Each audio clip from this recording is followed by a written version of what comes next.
السلام علیکم ورحمۃ اللہ وبرکاتہ۔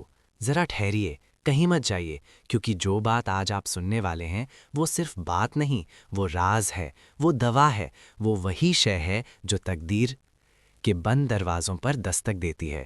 کیا آپ جانتے ہیں کہ قرآن کی ایک صورت ایسی ہے جسے اگر دل سے پڑھ لیا جائے تو بند راستے کھل جاتے ہیں؟ کیا آپ نے کبھی سوچا کہ سورہ فاتحہ صرف نماز کی صورت نہیں بلکہ قسمت بدلنے کا اعلان ہے؟ شیخ عبد القادر جیلانی رحمۃ اللہ علیہ فرماتے ہیں کہ سورہ فاتحہ اللہ کے خزانوں کی کنجی ہے، لیکن سوال یہ ہے کہ ہم پڑھتے تو ہیں، پھر بھی ہماری مشکل کیوں نہیں ٹوٹتی؟ ہم زبان سے پڑھتے ہیں یا دل سے؟ ہم عادت سے پڑھتے ہیں یا یقین سے؟ آج میں آپ کو سورہ فاتحہ کا وہ راز بتانے والا ہوں جو ہر مشکل کو توڑ دیتا ہے، لیکن شرط یہ ہے کہ آپ یہ ویڈیو آخر تک دیکھیں، کیونکہ اگر آپ نے درمیان میں چھوڑ دیا تو شاید یہ راز آپ تک آتے آتے واپس لوٹ جائے۔ سورہ فاتحہ قرآن کی ماں ہے، ام الکتاب ہے، لیکن ماں تب اثر کرتی ہے جب بیٹا جھک کر بات سنے۔ اللہ تعالیٰ فرماتا ہے، الحمدللہ رب عالمین۔ یہ صرف تعریف نہیں، یہ اعلان ہے کہ تمہارا رب تمہاری ہر دنیا کا مالک ہے۔ رحمان رحیم، یہ دو لفظ بتاتے ہیں کہ تمہاری مشکل اس رب کے لیے مشکل نہیں۔ مالک یوم الدین، یعنی وہ دن بھی اس کا اور آج بھی اس کا۔ پھر ہم کیوں گھبراتے ہیں؟ پھر ہم کیوں مایوس ہوتے ہیں؟ پھر ہم کیوں کہتے ہیں کہ اب کچھ نہیں ہو سکتا؟ اصل مسئلہ یہ ہے کہ ہم سورہ فاتحہ پڑھتے ہیں لیکن اس میں داخل نہیں ہوتے۔ نماز میں زبان ہلتی ہے لیکن دل کہیں اور ہوتا ہے۔ شیخ عبد القادر جیلانی رحمۃ اللہ علیہ فرماتے ہیں کہ جب بندہ سورہ فاتحہ پڑھتا ہے اور دل حاضر ہو تو اللہ تعالیٰ فرماتا ہے، میرا بندہ مجھ سے بات کر رہا ہے۔ ذرا سوچئے، جب رب آپ کی بات سن رہا ہو تو مشکل کیسے باقی رہ سکتی ہے؟ لیکن یہاں ایک نقطہ ہے، ایک ایسا نقطہ جو اکثر لوگ نظر انداز کر دیتے ہیں، اور یہی نقطہ سورہ فاتحہ کا اصل راز ہے۔ ہم ایاکا نعبود تو کہتے ہیں لیکن نابود کرتے نہیں۔ ہم ایاکا نستعین تو پڑھتے ہیں لیکن سہارے غیروں سے لیتے ہیں۔ یہی تضاد ہماری دعا کو کمزور کر دیتا ہے۔ قرآن کہتا ہے ہدایت صرف اسی کو ملتی ہے جو طلبگار ہو، اور سورہ فاتحہ طلب کا دروازہ ہے۔ یہ سورت صرف پڑھی نہیں جاتی، یہ مانگی جاتی ہے۔ شیخ عبد القادر جیلانی رحمۃ اللہ علیہ فرماتے ہیں کہ سورہ فاتحہ کو جب مانگ کر پڑھا جائے تو یہ دوا بن جاتی ہے، لیکن مانگنے کا بھی ایک طریقہ ہے، اور یہی طریقہ آج کے دور میں تقریباً ختم ہو چکا ہے۔ ہم جلدی میں ہیں، ہم بے صبری میں ہیں، ہم نتائج چاہتے ہیں، یقین نہیں۔ ہم چاہتے ہیں کہ آج پڑھیں اور کل سب بدل جائے، لیکن اللہ دل دیکھتا ہے، جلدی نہیں۔ یہ سورت دل توڑنے کے بعد دل جوڑتی ہے، یہ سورت آنسو کے بعد راستہ دکھاتی ہے، لیکن شرط یہ ہے کہ بندہ خود کو اللہ کے سامنے توڑے۔ جب تک بندہ اندر سے نہیں ٹوٹتا تب تک سورہ فاتحہ اپنا کمال ظاہر نہیں کرتی۔ یہ سورت کمزور دل والوں کے لیے نہیں، یہ سورت جھکے ہوئے سروں کے لیے ہے۔ اور یہاں میں آپ کو ایک ایسی بات بتانے والا ہوں جو شاید آپ نے پہلے کبھی نہ سنی ہو۔ یہ وہ راز ہے جو شیخ عبد القادر جیلانی رحمۃ اللہ علیہ اپنے خاص مریدوں کو آخری وقت میں بتایا کرتے تھے، لیکن یہ راز میں ابھی پورا نہیں کھولوں گا، کیونکہ اگر یہ راز غلط دل تک پہنچ گیا تو فائدے کے بجائے نقصان ہو سکتا ہے۔ اگلے حصے میں آپ کو بتاؤں گا کہ سورہ فاتحہ پڑھتے وقت کون سا ایک لفظ اگر دل سے نکل جائے تو تقدیر پلٹ جاتی ہے، اور وہ کون سا لمحہ ہے جس لمحے اگر سورہ فاتحہ پڑھ لی جائے تو دعا رد نہیں ہوتی۔ لیکن اس سے پہلے میں آپ سے صرف ایک بات کہوں گا، اگر آپ واقعی اپنی زندگی میں اللہ کی مداخلت چاہتے ہیں تو دل کو تیار کر لیجئے، کیونکہ اگلا راز صرف سننے کے لیے نہیں، سہنے کے لیے ہے، اور یہی اس پہلے حصے کا وہ راز ہے جو میں نے جان بوجھ کر ادھورا چھوڑ دیا ہے۔ اب ذرا دل کو اور مضبوط کر لیجئے، کیونکہ اب ہم اس جگہ داخل ہو رہے ہیں جہاں سورہ فاتحہ صرف سورت نہیں رہتی بلکہ تقدیر کا فیصلہ بن جاتی ہے۔ سنیے، شیخ عبد القادر جیلانی رحمۃ اللہ علیہ فرماتے ہیں کہ اللہ تک پہنچنے کا سب سے چھوٹا راستہ سچائی کے ساتھ اپنی کمزوری مان لینا ہے، اور سورہ فاتحہ کمزوری ماننے کی سب سے بڑی دعا ہے۔ آپ غور کیجئے، ہم کہتے ہیں اہدنا الصراط المستقیم، ہم کہتے ہیں ہمیں سیدھا راستہ دکھا، لیکن کیا ہم واقعی راستہ چاہتے ہیں یا ہم صرف اپنی مرضی کا راستہ اللہ سے منوانا چاہتے ہیں؟ یہی وہ نقطہ ہے جہاں زیادہ تر دعائیں رک جاتی ہیں۔ سورہ فاتحہ اللہ سے سیدھا راستہ نہیں بلکہ اللہ کی مرضی کا راستہ مانگتی ہے، اور جو بندہ اللہ کی مرضی مانگ لے اس کی تقدیر اللہ خود لکھتا ہے۔ یہ کوئی عام بات نہیں، یہ وہ مقام ہے جہاں بندہ کہتا ہے، یا اللہ جو تو چاہے وہی مجھے دے، اور یہی وہ لمحہ ہے جہاں تقدیر خاموش ہو کر سننے لگتی ہے۔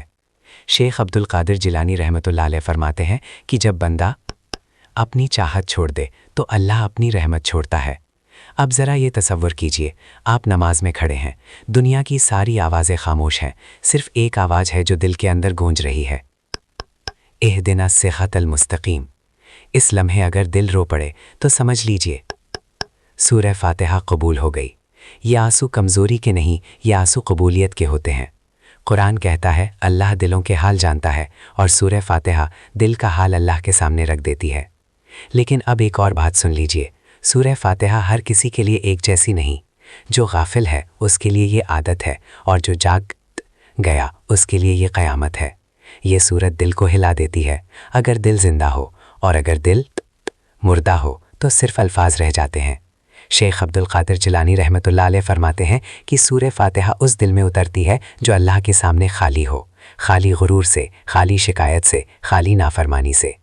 اب ذرا اپنے دل سے پوچھئے، کیا میرا دل واقعی خالی ہے، یا میں اللہ سے بھی شرطوں پر بات کر رہا ہوں؟ یہی سوال آپ کی دعا کا وزن طے کرتا ہے۔ اور اب میں آپ کو وہ بات بتانے جا رہا ہوں جو اس حصے کی سب سے اہم بات ہے۔ سورہ فاتحہ کا اصل اثر نماز کے اندر نہیں، نماز کے بعد ظاہر ہوتا ہے۔ جب آپ نماز کے بعد خاموش بیٹھ کر یہ مان لیں کہ یا اللہ اب سب کچھ تیرے حوالے، اسی لمحے غیب حرکت میں آتا ہے۔ لیکن یہاں بھی ایک پردہ ہے، ایک ایسا پردہ جو ہر کسی کو نظر نہیں آتا، اور وہ پردہ یہ ہے کہ سورہ فاتحہ کا پورا راز ابھی بھی مکمل نہیں کھلا، کیونکہ ایک خاص ترتیب ہے، ایک خاص وقت ہے، اور ایک خاص کیفیت ہے۔ اگر وہ کیفیت نہ ہو تو راز خاموش رہتا ہے۔ اگلے حصے میں آپ کو بتاؤں گا کہ سورہ فاتحہ کس وقت پڑھی جائے تو دعا پلٹ کر نہیں آتی، اور وہ کون سی حالت ہے جس میں سورہ فاتحہ قضا کو بھی بدل دیتی ہے۔ لیکن یاد رکھیے یہ راز صرف سننے والوں کے لیے نہیں، یہ راز برداشت کرنے والوں کے لیے ہے۔ اگر دل ابھی بھی تیار ہے تو اگلا حصہ آپ کی زندگی کا رخ بدل سکتا ہے، اور یہی وہ مقام ہے جہاں میں اس حصے کو یہاں روک رہا ہوں، کیونکہ ہر راز ایک سانس میں نہیں کھولا جاتا۔ اب ذرا اپنے دل کی گرفت اور مضبوط کر لیجئے، کیونکہ اب ہم سورہ فاتحہ کے اس دروازے پر پہنچ گئے ہیں جہاں سے واپسی آسان نہیں ہوتی۔ یہ وہ مقام ہے جہاں بندہ یا تو بدل جاتا ہے یا پھر ہمیشہ کے لیے وہیں رہ جاتا ہے۔ سنیے غور سے، شیخ عبد القادر جیلانی رحمۃ اللہ علیہ فرماتے ہیں کہ سورہ فاتحہ کو اگر صرف زبان سے پڑھا جائے تو ثواب ہے، لیکن اگر روح سے پڑھا جائے تو انقلاب ہے۔ اب سوال یہ ہے، روح سے پڑھنے کا مطلب کیا ہے؟ روح سے پڑھنے کا مطلب یہ ہے کہ بندہ اپنے آپ کو اللہ کے سامنے بالکل بے بس مان لے، نہ عقل کا سہارا، نہ تدبیر کا غرور، نہ کسی انسان کی امید، صرف ایک رب اور ایک فریاد۔ یہی وہ کیفیت ہے جہاں الحمدللہ رب العالمین دل سے نکلتا ہے، اور جب تعریف مجبوری سے نہیں یقین سے نکلے تو آسمان خاموش نہیں رہتا۔ آپ نے غور کیا کہ سورہ فاتحہ میں سب سے پہلے شکریہ ہے، دعا بعد میں ہے۔ یہ ترتیب بے وجہ نہیں۔ شیخ عبد القادر جیلانی رحمۃ اللہ علیہ فرماتے ہیں کہ جو بندہ درد میں بھی شکر کرنا سیکھ لے، اس کا درد دوا بن جاتا ہے۔ اب ذرا اپنی زندگی پر نظر ڈالیے، کتنی دعائیں آپ نے مانگی اور کتنی قبول ہوئیں، اور کتنی ایسی تھیں جو بظاہر قبول نہ ہوئیں، لیکن بعد میں آپ نے سمجھا کہ اللہ نے بچایا تھا۔ یہی تو ہے سورہ فاتحہ کا کمال۔ یہ آپ کو وہ نہیں دیتی جو آپ مانگتے ہیں، یہ آپ کو وہ دیتی ہے جو آپ کو چاہیے ہوتا ہے۔